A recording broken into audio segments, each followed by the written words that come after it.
about some group of people. So we're going to be discussing something so important for our country, for our economy, and for getting us all working again and working well again. It's a tax reform that I think will make America strong and great again. Too few Americans are working, too many jobs are being shipped overseas, and too many middle-income families cannot make ends meet. This plan directly meets these challenges and the challenges also of business. It will provide major tax relief for middle income and for most other Americans. There will be a major tax reduction. It'll simplify the tax code. It'll grow the American economy at a level that it hasn't seen for decades. And all of this does not add to our debt or our deficit, but I'll also be discussing some of that at the end, because we have to make much better deals, we have to negotiate much harder, and we've got to make our economy strong. Changes for individuals will be at levels that you haven't seen in a long time. We're going to cut the individual rates from 7 brackets to 4. Simplification. 25%, 20%, 10%, and 0.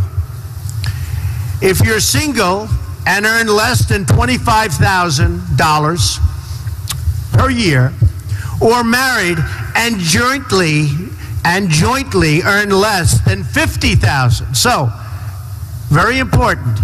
If you're single and earn less than $25,000, or married and jointly earn less than $50,000, you'll not pay any income tax, nothing. This eliminates very strongly and quickly the marriage penalty, very unfair penalty. It eliminates the AMT, which is the alternative minimum tax. It ends the death tax. It's a double taxation. A lot of families go through hell over the death tax.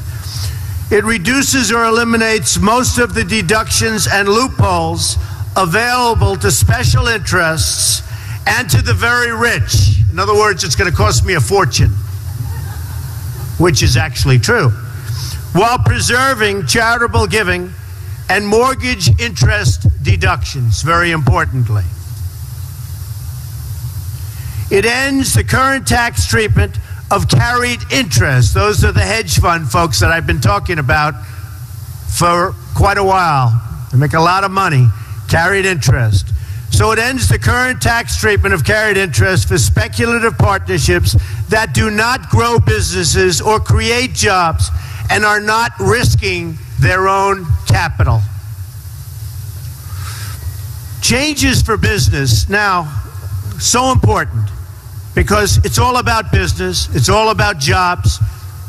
We have 93 million people in this country that are in serious trouble, that want to work, they can't work. So for business, no business of any size, from a Fortune 500 company to a mom and pop shop to a freelancer living from gig to gig, will pay more than 15% of their business income in taxes. Big reduction. A one-time deemed repatriation of corporate cash held overseas at significantly discount, which coming back at a significantly discount, 10%. So it comes back discounted at a 10% tax rate and ends the deferral of taxes on corporate income earned abroad. Now, it's called corporate inversion. It's a huge subject. I've been watching politicians now for years. All talk, no action politicians. I've been watching them for years talking about bringing this money back. The number is probably $2.5 trillion. Everybody agrees it should come back. Republicans, Democrats, everybody. They can't make a deal. They don't know how to go about making a deal. The reason companies aren't bringing it back is the tax is onerous. It doesn't make sense to bring it back. And in fact, many companies are leaving the United States. They're leaving our shores to go and collect their money. They're actually moving out of the United States for two reasons. The taxes are too high, and because they have tremendous amounts of money that they can't bring back into this country when everybody wants them to bring it back in. It's called leadership. We will have that money brought back in. As an example, I have millions of dollars overseas. I can't bring it back into this country. We file papers. We've been doing this for a year and a half. You can't get it back in.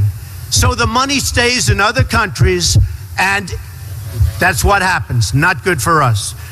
The level of leadership that we need to get things like this done is so important. But this is something, and I've been watching it for a long time, everybody agrees to. We also reduce or eliminate some business loopholes, many of them actually, and deductions made unnecessary or redundant by the new lower tax rate on business income. The tax rate now is so low that a lot of these deductions, which are complicated, which don't make sense, and which are unfair, are gone. And we phase in a reasonable cap on the deductibility of the business interest expense. So we are going to give you, we have a very complex set of papers that actually, if you know business, is not so complex. And we're going to hand them out right now to the press. And I think you'll see, we have an amazing code.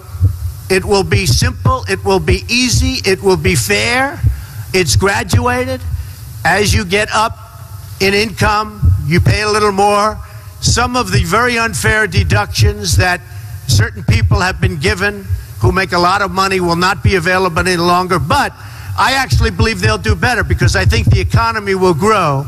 It'll grow rapidly, and we'll have something very special. Now, with all of that being said, and before we take some questions, we have to cut the costs of what's going on in this country. If you look at what we're doing and the money we're spending, I read where a washer, you know what a washer is? Nuts, bolts, and washer. To send from one state to another, it was a 19-cent washer, and it cost $900 and some odd thousand to send it from here to there. And there are many examples. Hammers that cost $800 that you can buy in a store for a tiny amount of money. We will run this country properly. There is so much money to be saved.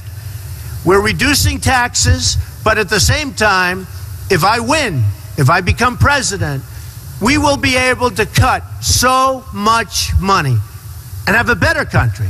We won't be losing anything other than we'll be balancing budgets and getting them where they should be. So this is a plan that's simple, that's a major reduction. I think people are going to be very happy. We've already had some very good reviews. I did the plan with some of the leading scholars and economists and tax experts that there are in this country. They love it. They say, why hasn't this been done before? And this is my wheelhouse. That's what I do well. The economy is what I do well. Whenever they do polls, I always come out way above everybody else on the economy. And on leadership, by the way, but I won't say that. So if anybody has... Wow.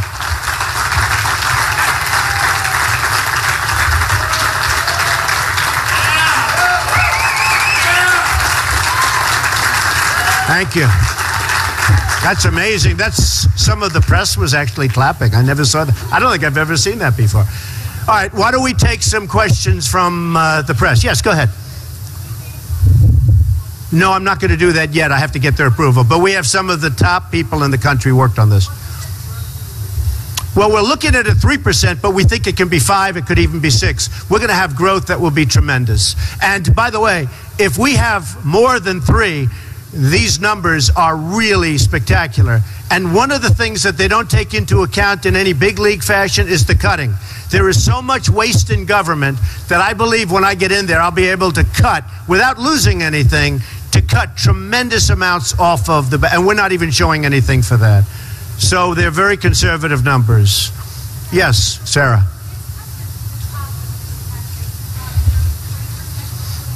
Yeah. My taxes will, first of all, I have a much simpler tax statement. It'll be much simpler. When I do my return, it'll be my returns go up to the ceiling and beyond, which is ridiculous. And you spend millions high level on lawyers, accountants, and everything else. We want to simplify them to a tremendous level. The bracket of 25, the big difference is many of the loopholes and many of the deductions, which are old, have been there for years, are antiquated in many cases, or are put there because a lot of the people that get these deductions are contributed to Hillary, they're contributing to Bush, they're contributing to every candidate but Trump, because I'm not taking any money, I'm self-funding. And these people want these deductions. There will be people, we're reducing taxes, but believe me, there will be people in the very upper echelons that won't be thrilled with this. We're taking away deductions, and that's one of the reasons we're able to lower it. So yeah, this is actually a tax reduction. A big tax reduction, including for the upper income. I believe that the economy will do so well that even though they won't be getting certain deductions, which aren't fair for them to be getting, that they'll end up doing better. Okay, yes, go ahead.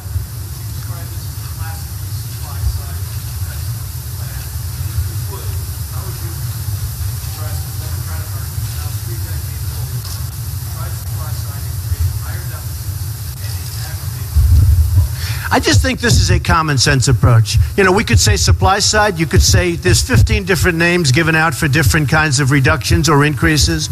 I don't think it's supply side or anything else. I think this is a common sense, well thought out tax proposal that's going to trigger the economy, going to make everybody go back and really want to work. It's going to create tremendous numbers of jobs.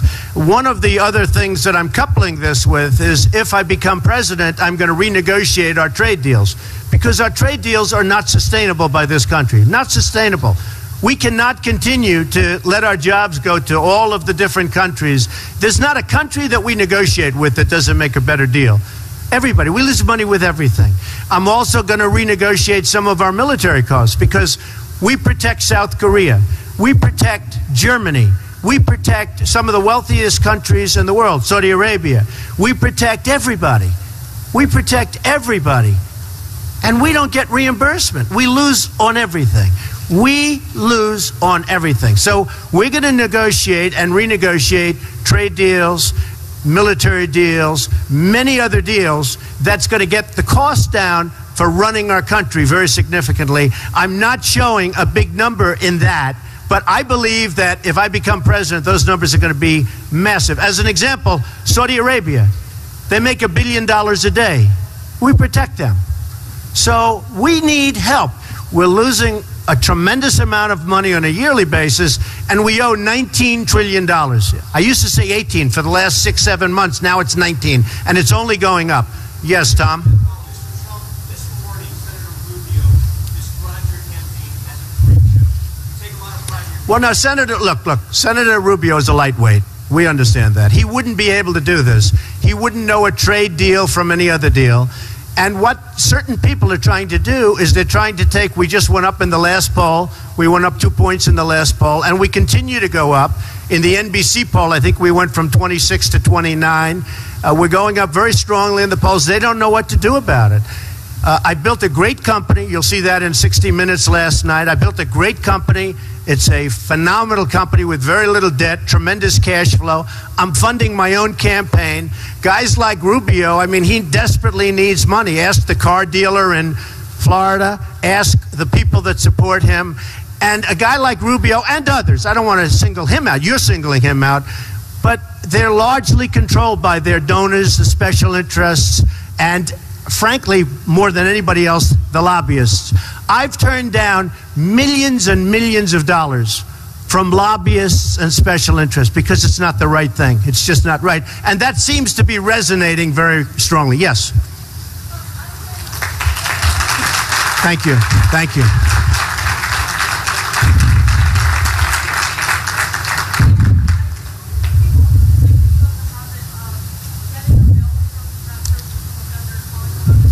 I negotiate. It's true, I do. I get bills from people and I negotiate. Well, is that a bad thing? The country should do that.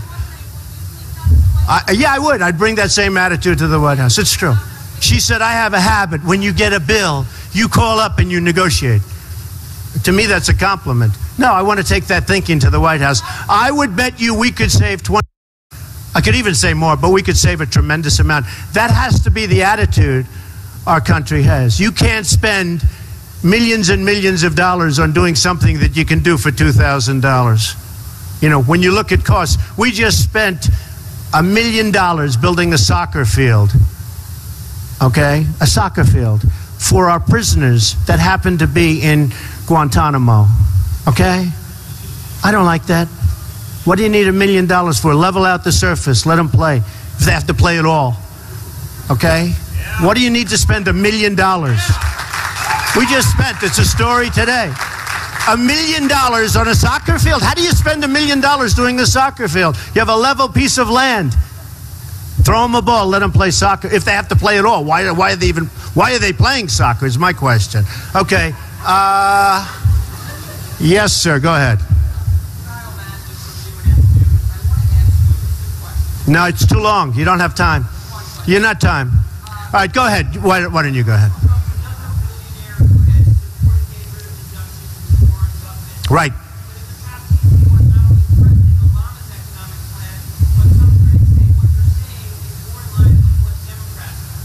No, not at all. We're lowering taxes, which the Republicans love.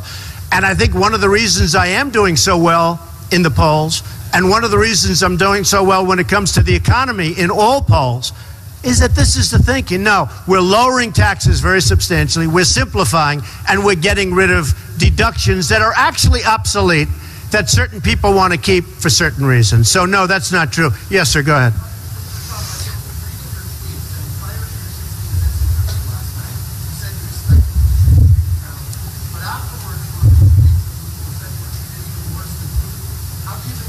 Well, Putin was interviewed and I was interviewed last night. I thought Charlie Rose did an excellent job, but I thought his was a softer interview. Scott Pelley interviewed me.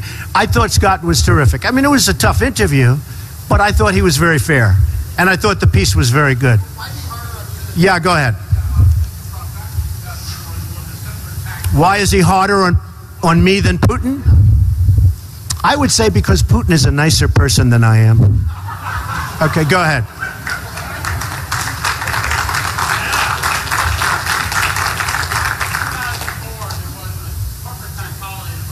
Right, right.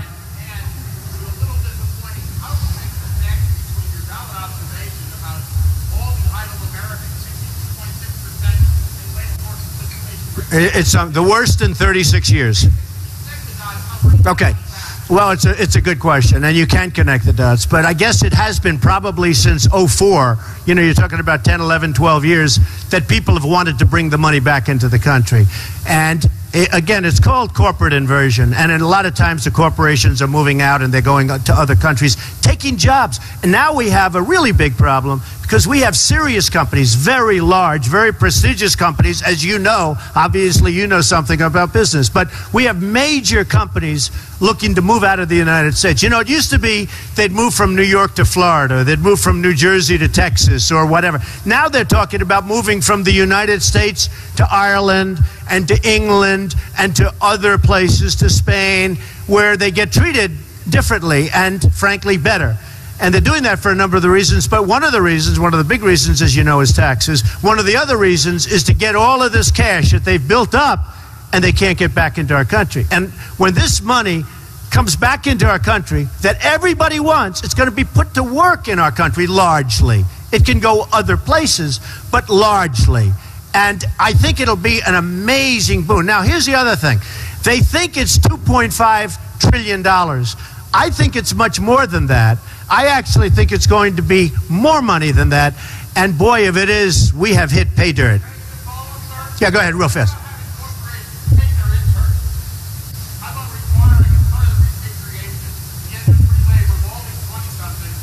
Well, you know, when you end the repatriation, when you get the money coming back in, beyond, tremendous things happen. Sarah, go ahead. Well, I'll be announcing that in the not too distant future. But I will tell you, I've been honest. I'm the only one that's honest about this thing. I watched Romney and I watched, I pay so much tax, I pay so much tax. I watch all politicians and they say, I fight like hell to pay as little as possible. Can I say that? I'm not a politician. I fight like hell, always. Can I say that? I'm not a politician. I fight like hell, always. Because it's an expense. And you know, I'd feel, and I fight. I have the best lawyers and the best accountants, and I fight, and I pay.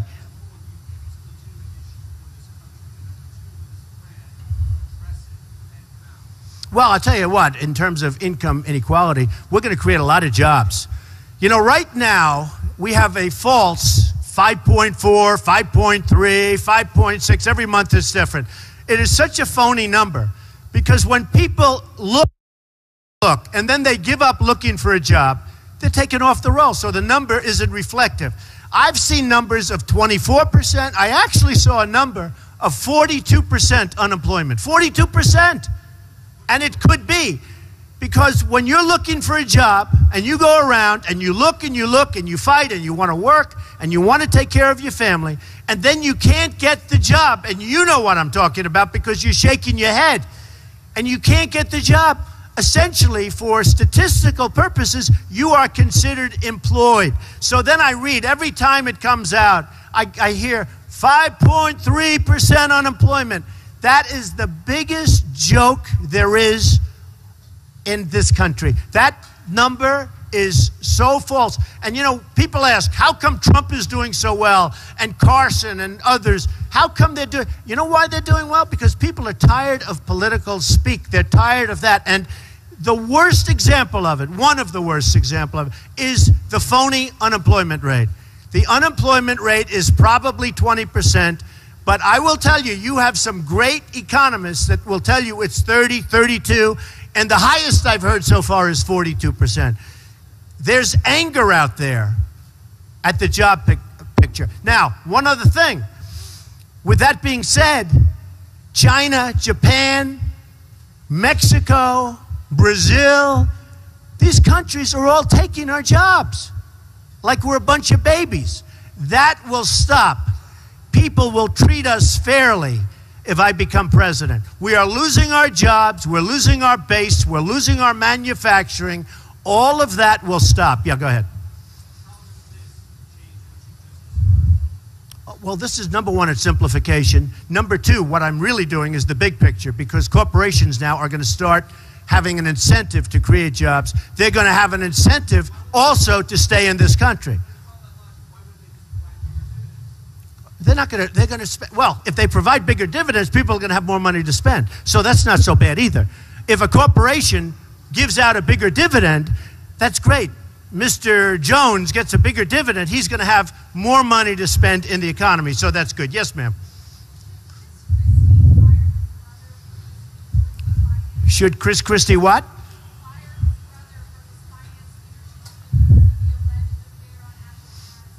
I know nothing about that. Yeah, go ahead.